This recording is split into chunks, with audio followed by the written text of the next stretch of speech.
Thank you, everybody, for inviting me to present our work here from the Ohio State University Wexner Medical Center.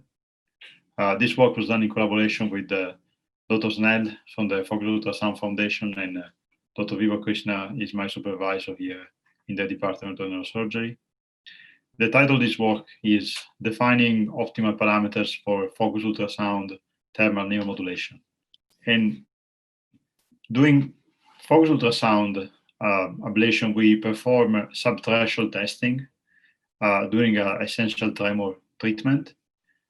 And the subthreshold testing relies largely on the thermal neuromodulation effect and is performed to verify the target before proceeding with the ablation of the VIM nucleus. The reported clinical effect of doing TN include reduction of tremor, sensory phenomena, or motor weakness. This lastly is very rare to see, but the parameters to achieve thermal neuromodulation are not defined, especially the dose. The thermal dose needs to be delivered to the tissue, and the size of the spot is affected by this dose. So for this work, we use our cohort, or 44 patients with essential tremor that underwent a unilateral thalamotomy.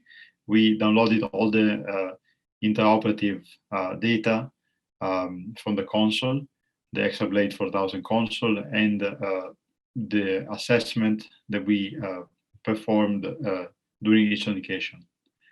We analyzed the thermal maps with custom code in R and corrected them for focal shift as previously reported.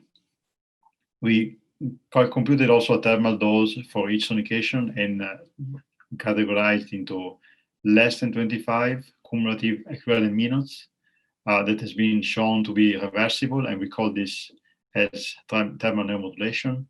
Then we had a zone in between 25 to 200 cm that we call partial ablation, and then over 200 cm we were sure to be ablating the tissue, so we call this ablation. The tremor was assessed intraoperatively using written specimens, spirals, lines, and writing. So just part B of the clinical rating scale for tremor. That was assessed by two independent raters. The maximum score was 12, and the minimum was 0. And we analyzed the data with a linear model and leave-one-out cross-validation to predict tremor improvement by different variables. And we computed an optimal dose cutoff for improvement in tremor. So we analyzed a total of 331 sonications out of a large number of 505 that the subset had both thermal data and thermal assessment available. We saw that the thermal shift was less than 2 millimeter in 312 sonications that constitute about 94% of the whole group. The mean shift in the group level was 0.2 millimeter, standard deviation of 0.14. We had 23 out of 97 sonication total that received a dose of less than 25 cm, so in the TN range, that had the tremor improvement. And the mean tremor improvement in those sonications was actually quite substantial, was 22%. The thermal dose that we computed was correlated significantly with tremor improvement only in the thermal neuromodulation sonications. So the R coefficient was 0.4, p-value was 10^-14, but this was not valid for the sonication in the ablative of the partially ablative range. Also, the spot size was significantly associated with tremor improvement, and the mean radius for thermal embolation was 4.95 millimeter.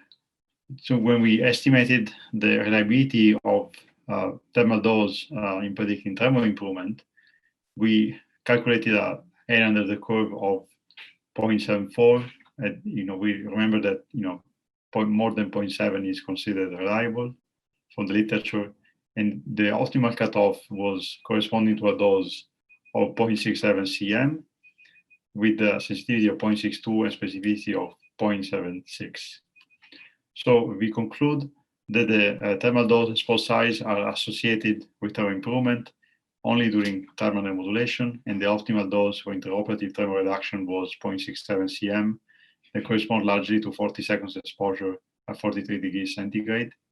So for this reason, we recommend the use of long duration sonication up to 40 seconds during subthreshold testing in order to achieve this effect. But further investigation are needed to test the reliability of the optimal dose for different tissue types.